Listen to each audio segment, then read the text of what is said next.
We kick it up from the women's 400 to the women's 800. And although she's from Texas, Eugene, Oregon was her home for many years. This is Raven Rogers. Yeah, she knows what it's like to go to the Olympics and then win a medal. She got bronze in Tokyo. But for some reason this year, she's having a subpar season. Her personal best is 156. She has not broken 202. So we expect that Raven Rogers will step her game up here at these trials. I mean, this is her home track, so she should be able to channel a lot of the success.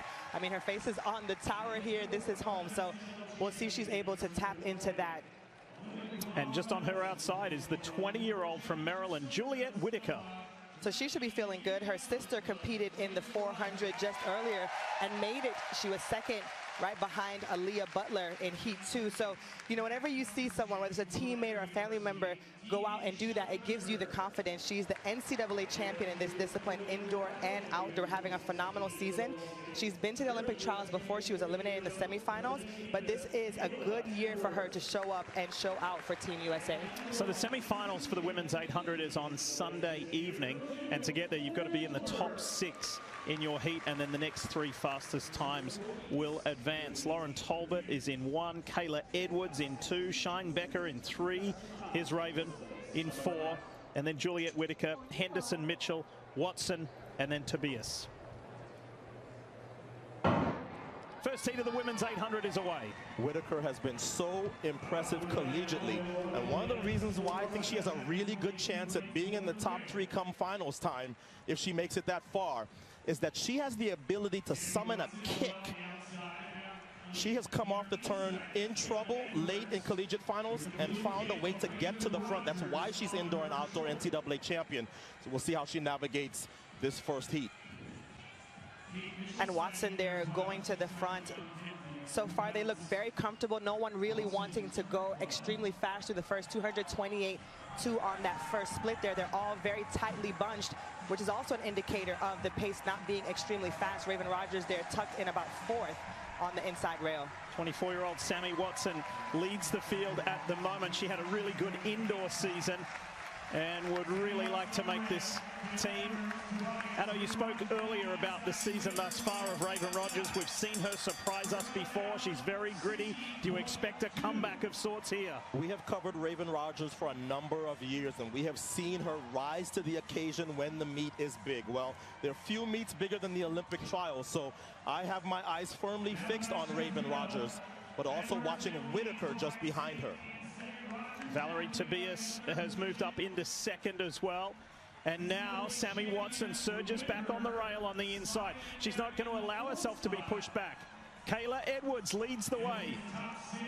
I talked about Whitaker's kick. Well, Raven Rogers has kicked so often, even in this building, that we know that if necessary, she has been able in the past to summon that, and now she's putting herself in a good position with 100 to go. Juliette Whitaker is on the outside, closest to camera. Raven Rogers in the blue. She's pushed her way through alongside Tobias and Edwards. Watson's coming back. Whitaker's checking out where she is. You want to be in the top 6, and Raven Rogers says I'm comfortably there. So too Whitaker. That was a very good run for Raven Rogers. She looked like the veteran Raven Rogers that we expected to see, and I'm telling you, a lot of these athletes are timing it just right. The early part of their season, they look to be struggling a bit. That's because they're training so heavily. Their legs are tired, and so they're going through the training regimen and just including the races to improve performances at this time. So Raven Rogers looking like the Raven Rogers we expected. That was a very comfortable run. When you're taking 6 people through, I mean, you see them all looking around like trying to count. And definitely she looked really good and was safely through to the semifinals. Yeah, if you thought you saw a bunch of women in the front looking around at each other, they were counting to 6 and making sure that they were in the top 6. The top 6 separated from the rest of the field, and that's why everybody kind of backed off, because they knew that all of them would be comfortably through to the semi-final round. Really determined final, say 60 meters by Kate Mitchell as well. Hip number 7 there on the left in yellow. She was determined to be in that top 6 and make sure that she goes through to the semis on Sunday evening.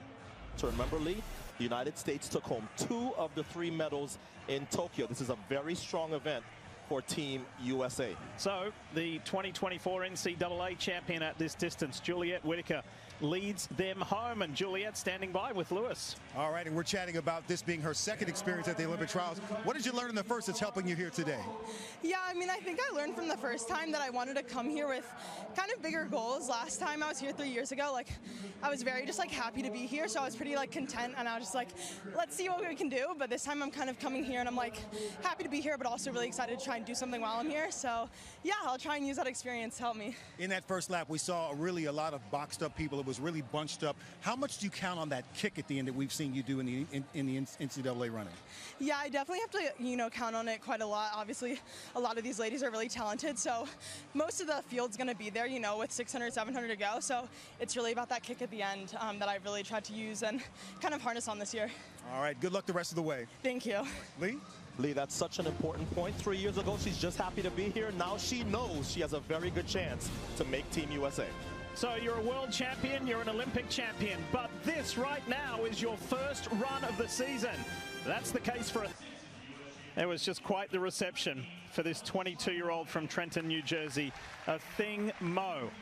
There's really nothing that she has not done yet except run for the last 9 months in competition. You're right, Lee. And let me tell you something. This would not have felt like an Olympic trials without Athing Mu. So I am so delighted to see her on the track. She suffered some hamstring kind of soreness. Her coach, Bobby Kersey, told us that delayed the start of her season. But I'm so happy that they got her back on the track. She's such a bright star in the sport. She's Olympic champion, world champion. Of course, she got the bronze for the first time. We saw her being overtaken at this discipline. But it was a tough season for her. She talks about it mentally and physically, and so we're just hoping that she's at her best because she is a joy to watch, a joy to watch. Some of her family are here. There's Dad Deng on the right and family members cheering her on. Look, similar to Michael Norman, in addition to physical things that needed time to rest and recover, she needed some time out as well. Well, before the break, we showed you her on the throne. She was the queen. She set 2 American records. She was the Olympic champion, the world champion here in Eugene.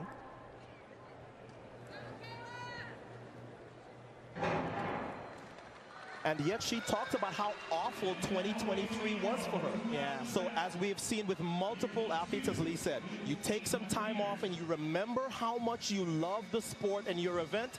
The Athing Mu that I encountered this week is ready to be back and ready to defend her title in Paris. There was just like a truckload of stones on her shoulders every time she ran from all of us because she made it look so effortless. She was just always at the front, always winning. But there was, even in her own words, everything came so fast, too much, so much pressure. It was like, I'm not having fun anymore. And that's exactly what she said. She said, the more I won, the more it felt like, oh my gosh, I have to win the next one until, look, her worst race in, 3 years is a bronze at Worlds. She didn't have a bad year last year. It was just not an Athing Mu type year. And she's just tucked in behind Allie Wilson of Pennsylvania, who has had a good indoor season this year, by the way. And one of the things we love about Athing Mu is that she can really win from anywhere. She likes to be in the front, but I like her position now. She's obviously needing to feel it back out. She's done this a million times before, but training is training and competition is a different story. And so she's going to want to come out here and see how she feels.